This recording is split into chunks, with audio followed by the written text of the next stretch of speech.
Good afternoon. I promised when I got elected, I'd always give it to you straight from the shoulder. The good, the bad, the truth. So as we head into Christmas weekend, I want to answer your questions about the rising number of COVID cases, COVID-19 cases. And I want to start by acknowledging how tired, worried, and frustrated I know you are. I know how you're feeling. For many of you, this will be the first or even the second Christmas where you look across the table, will be an empty kitchen chair there. Tens of millions have gotten sick. We've all experienced upheaval in our lives. But while COVID has been a tough adversary, we've shown that we're tougher. Tougher because we have the power of science and vaccines that prevent illness and save lives. And tougher because of our resolve. So that, let me answer some questions that lay out the steps the Vice President and I are taking to prepare for the rising number of cases experts tell us we can expect in the weeks ahead. First, how concerned should you be about Omicron, which is now the dominant variant in this country and it happened so quickly? The answer is straightforward.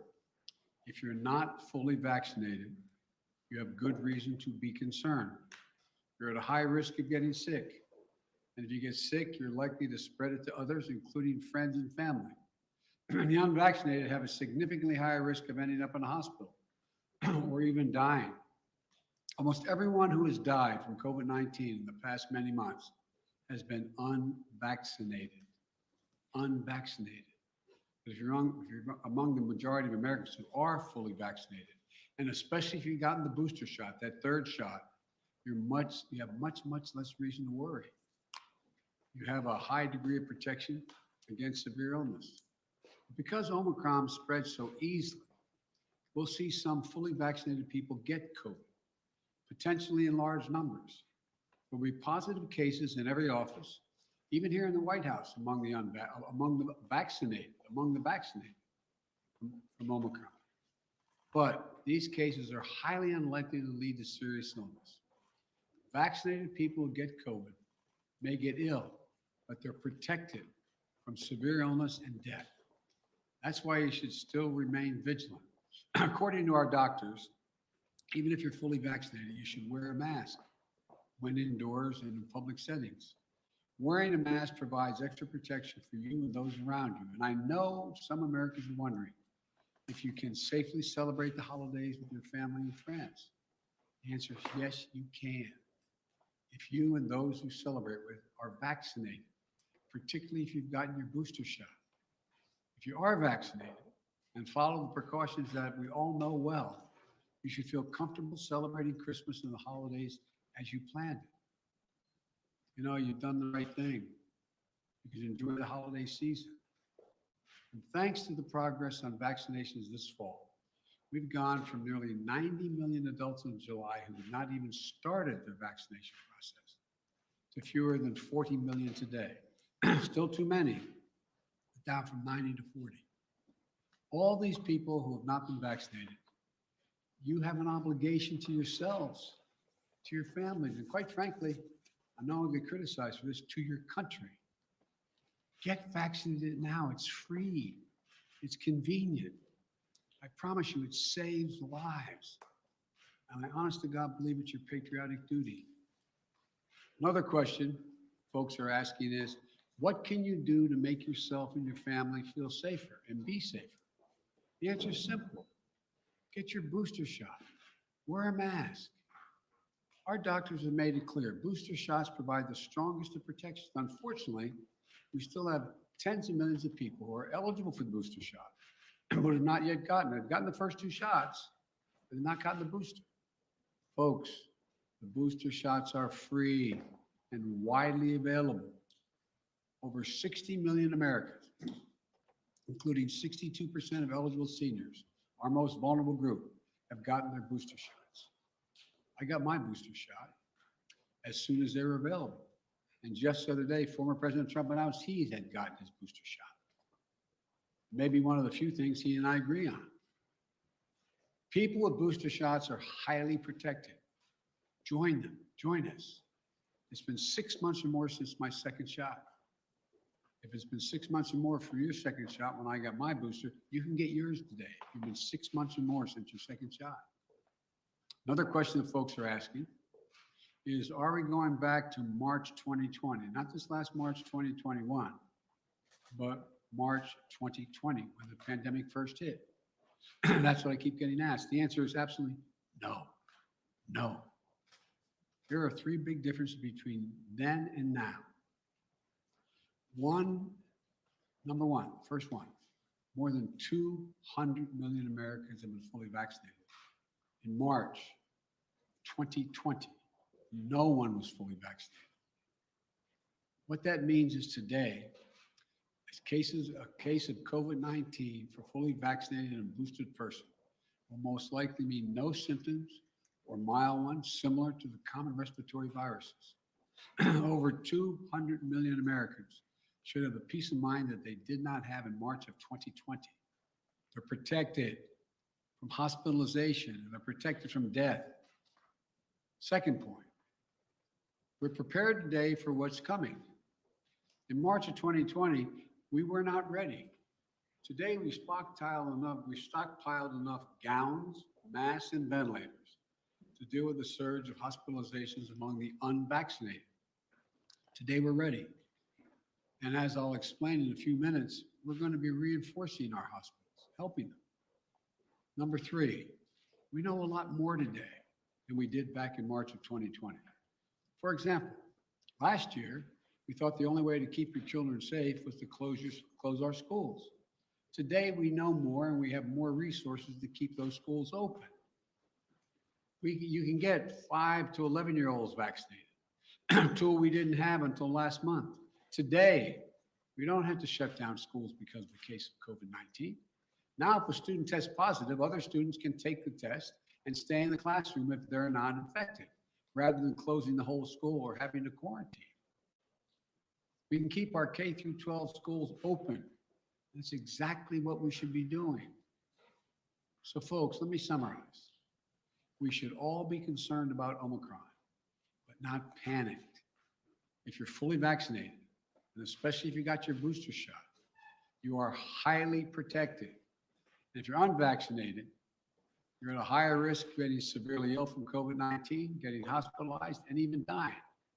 So the best thing to do is get fully vaccinated and get your booster shot. And no, this is not March of 2020. 200 million people are fully vaccinated. We're prepared. We know more. We just have to stay focused. So that's where we stand. Now let me tell you about the additional steps I'm ordering today to take on what is coming. I know you've heard a lot of this in the news already this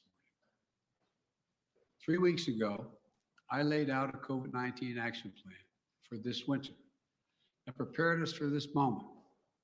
Today, we're making the plan even stronger. First, we're setting up our vaccination and booster efforts. We're stepping it up significantly. In the past 2 weeks, we've seen the highest vaccination rates since last spring. And we aren't as vaccinated as a country as we should be, though. That's why we have added 10,000 new vaccination sites on top of the 80,000 sites that we already had in place. And even more will open in January. You know, there's some parts of this country where people are very eager to get their booster, where it's harder to get an appointment, So starting this week, I'll be deploying hundreds more vaccinators and more sites to help get the booster shots in people's arms. I've ordered FEMA, the Federal Emergency Management Agency, to stand up new pop-up vaccination clinics all across the country where you can get that booster shot. We've opened, we've opened FEMA vaccination sites in Washington State and New Mexico recently as cases have increased. And today, I'm directing FEMA to stand up new sites in areas where there is a high demand. These steps are going to help us add more and more booster appointments and just over the next few weeks. I also want to say a word to parents. If your children are not vaccinated, please get them vaccinated. If you're a parent, understandably, who waited to see how the first shots went with other kids, before getting your own kid vaccinated, you can stop waiting. 6 million children in our country, ages 5 to 11, are vaccinated. Get your children protected today, now. For those parents out there who have a child that's too young to be vaccinated, that is under the age of 5, I know this can still be a scary time. But one thing you can and must do while we await vaccines for children under 5, get yourself fully vaccinated and boosted, as well as those around you, your children, your caregivers, your siblings. It's critical to mask up in public indoor places. We know that our youngest children have only rarely been impacted by serious COVID-19 cases, but they can be further protected if they're surrounded by vaccinated people. And again, to folks who are not vaccinated, you might think you're putting only yourself at risk, but it's your choice. Your choice is not just a choice about you. It affects other people. You're putting other people at risk. Your loved ones, your friends, neighbors, strangers you run into. And your choice can be the difference between life or death. The longer the virus is around, the more likely variants form. It may be deadlier than the ones that have come before. Let me say again and again and again and again, please get vaccinated. It's the only responsible thing to do. Those who are not vaccinated are causing hospitals to become overrun again. I just spoke to the governor of New York. Every COVID-19 hospital means someone with a heart attack, cancer, or other serious illness may not get that bed and that life-saving care they need in the hospital. Look, let me give it to you straight again. Omicron is serious, potentially deadly business for unvaccinated people. Let me be clear. Thanks to the prior administration and our scientific community, America is one of the first countries to get the vaccine. Thanks to my administration and the hard work of Americans, we led a rollout, made America among the world leaders in getting shots in arms. But uptake slowed this summer as vaccine resistance among some hardened. Look, the unvaccinated are responsible for their own choices. But those choices have been fueled by dangerous misinformation on cable TV and social media. You know, these companies and personalities are making money by peddling lies and allowing misinformation that can kill their own customers and their own supporters. It's wrong. It's immoral. I call on the purveyors of these lies and misinformation to stop it. Stop it now. One of the other things that we know that has to be done is more testing. Because Omicron spreads easily, especially among the unvaccinated. It's critically important that we know who's infected. That means we need more testing. On that score, we're now where we should be. Yes, we have over 20,000 free testing sites. Yes, we've used the Defense Production Act and spent $3 billion to greatly expand the number of at-home tests available for purchase online and at your local pharmacy. And yes, we made sure insurance covers the PCR tests you get in the hospital or at your doctor's office.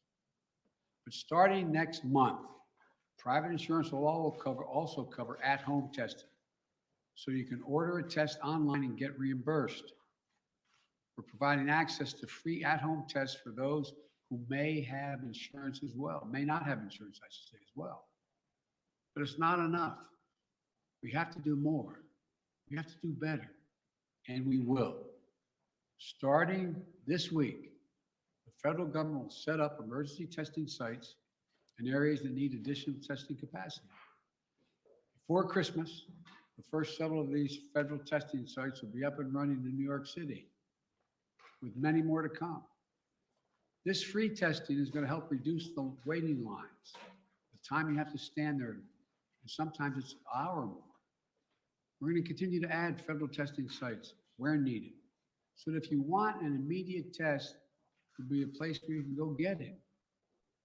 We also need to do better with at-home testing. So I'm announcing today the federal government will purchase $500 million.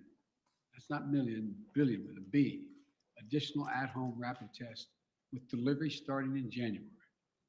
We'll be getting these tests to Americans for free. And we'll have websites where you can get them delivered to your home. We've arranged for it to be easier for you to find a free COVID testing site near you on Google. Just enter COVID test near me in the Google search bar. And you can find a number of different locations nearby where you can get tested. We're going to continue to use the Defense Production Act, as we did earlier this month, to make sure we're producing as many tests and as quickly as possible. The bottom line is it's a lot better than it was. But we're taking even more steps to make it easier to get tested and get tested for free. Next, we're preparing hospitals for what's coming. Those 40 unvaccinated adults have a good chance of getting COVID-19, and some of you will get very sick. That'll mean hospitals are going to get extremely stressed again, both in terms of equipment as well as personnel to care for those who get sick. That's why my administration has stockpiled and pre-positioned millions of gowns, gloves, masks, and ventilators. We call it PPP. We're ready to send them immediately to any state that needs more. In addition, I've directed the Pentagon to mobilize an additional 1,000 troops to be deployed to help staff local hospitals and expand capacity. That's 1,000 military doctors, nurses, and medics. We've already started moving medical teams. They've already landed in Wisconsin and Indiana this week. This is on top of 300 federal medical personnel that are now on the ground, having deployed since we learned about Omicron. Look, while we know staffing is the biggest need for hospitals, some may need more beds as well. We're prepared. I've directed FEMA to activate the National Response Center and begin deploying teams now to provide additional hospital beds. We'll begin to construct emergency capacities near hospitals, in parking garages, and nearby buildings to be ready if needed. And the federal government is paying for all of this, period, all of it.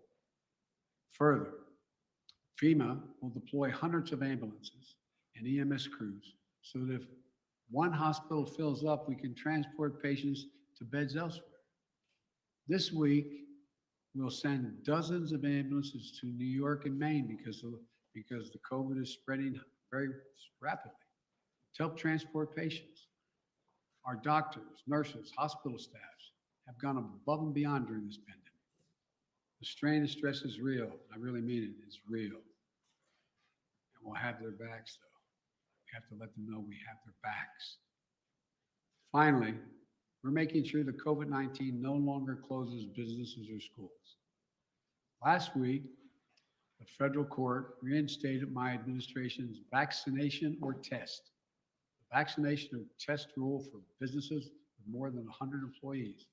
The rule requires employers with 100 or more employees to protect their workers who are on site and indoors with the requirement that they be vaccinated or tested each week or go home. These rules are going to keep workers safe, and keep workers safe will help keep businesses open. When people are vaccinated or tested, they're much less likely to get sick and less likely to spread it to others.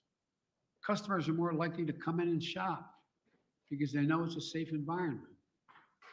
I know vaccination requirements are unpopular for many, not even popular for those who are anxious to get them. My administration has put them in place not to control your life, but to save your life and the lives of others. Where 400,000 Americans died from COVID this calendar year, and almost all were unvaccinated. Almost all were preventable. The rule is legal and effective. It's going to save thousands of American lives. We must also keep our K-12 schools open. Look, the science is clear and overwhelming. We know how to keep our kids safe from COVID-19 in school. K through 12 schools should be open.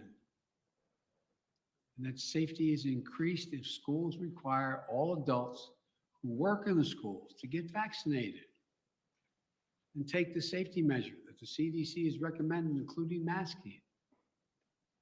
I got Congress to pass billions of dollars in school improvements, ventilation and social distancing. Schools should be safer than ever from COVID-19.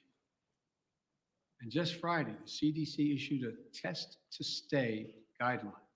So schools can stay open and kids can stay in class even if a classmate tests positive.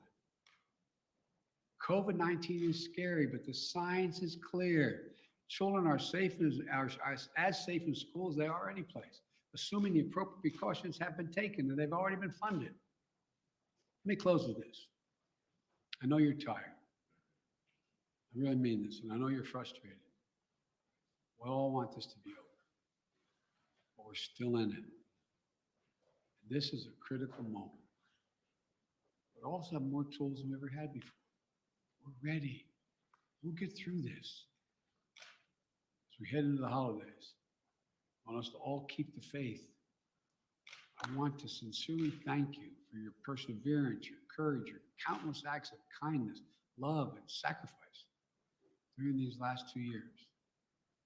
Throughout our history, we've been tested as a people and as a nation through war and turmoil.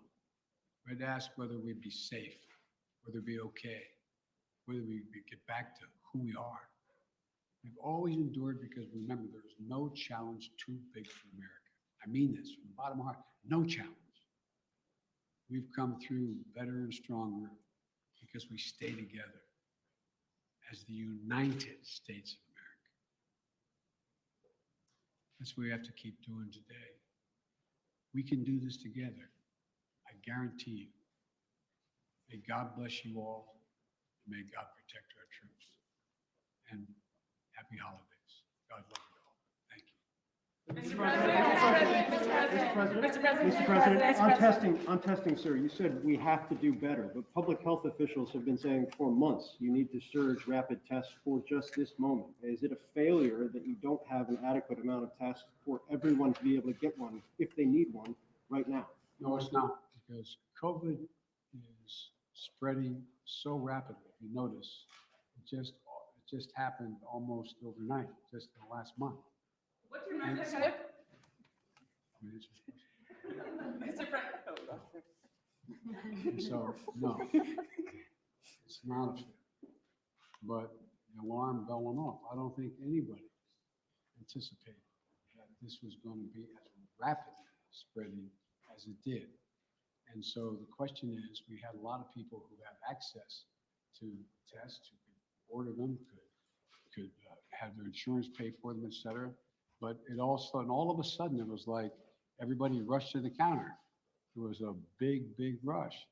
And I knew that was coming. So what I tried to do is meet with the companies and use the Defense Production Act to get 500 million more tests and figure out how to get them to their homes, get them on the shelves in the store. I mean, so that's what it's all about. Yes. Mr. President, what's your message to Americans who are trying to get tested now and who are not able to get tested and who are wondering what took so long to ramp up testing? Come on, what took so long? That's what I'm hearing that from people who are trying to get tested now before the holidays. Well, what took so long, it didn't take long at all. What happened was the Omicron virus spread even more rapidly than anybody thought. If I had told you 4 weeks ago that this would spread by a day-to-day basis, it would spread by 50, 100%, 200%, 500%. I think you would have looked at me and said, Biden, what are you drinking? But that's what it did. Now, we don't know what's going to happen from here. It looks, there's some evidence that in South Africa, where a lot of this started, that it's dropping off quickly too. We don't know. But I do know that we're not going to be in a position, like I said, when we were having a problem with masks and gowns and the like. I said, I promise you. Remember the criticism? I got questions from some of you. Why are you still paying for all these masks and gowns? Why are you stockpiling this? Because we don't know. Turns out we're going to need it in the back, and then. Does it work, sir? And will you reverse the travel ban now that Omicron is so prevalent here in the U.S.? I'm considering reversing. I'm going to talk with my team in the next couple of days. look, remember why I said we put the travel ban on, is to see how much time we had before it hit here so we could begin to decide what we needed by looking at what's happening in other countries. But we're past that now. And so it's something that is being raised with me by the docs, and I'll have an answer for that soon. President, You you talk wrote often in about the one. importance of keeping your word of trust. Do you believe Senator Manchin kept his word to you? And how do you rebuild trust with progressives in your party to advance their legislation now? You know, I told you before, you've heard me say this before, some people think maybe I'm not Irish because I don't hold a grudge. Look, I want to get things done. I still think there's a possibility of getting Build Back Better done. What I don't want to do is get into, and Joe went on TV today, and I don't know whether it's TV or not, I'm told he was speaking to the Liberal caucus in the House and said, Joe Biden did this, I missed it. And so look, I'm not looking for, let me say something. You saw what happened yesterday.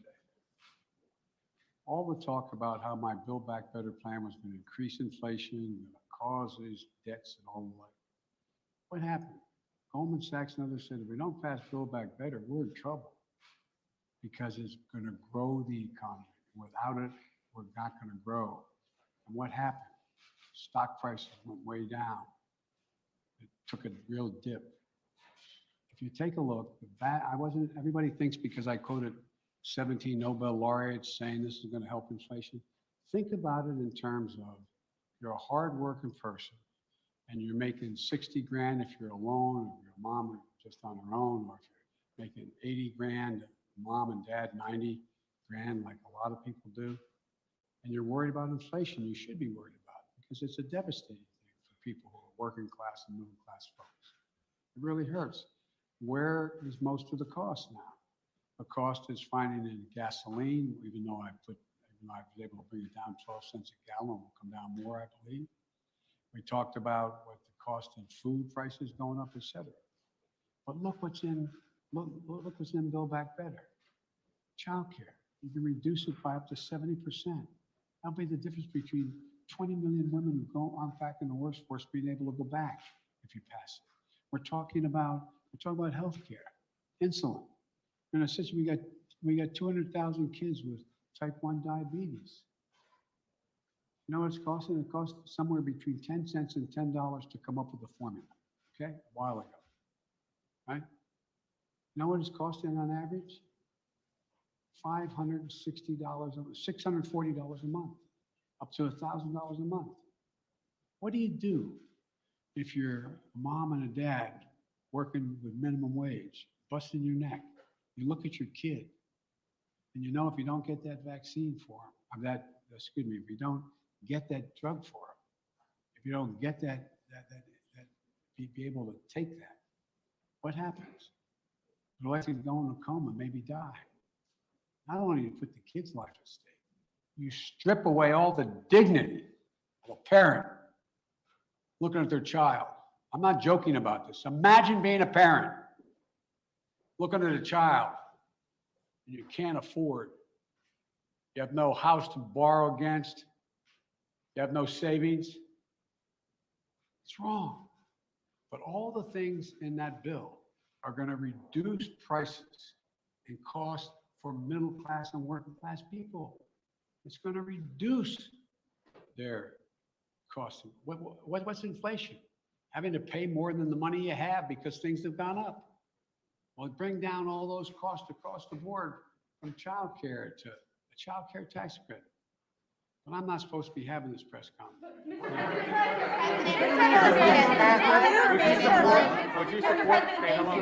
President, did Senator Manchin break his commitment to you? When you announced the framework, the White House says that all 50 senators were believed to get behind it, all 50 Democratic senators. So did Senator Manchin break his commitment to you?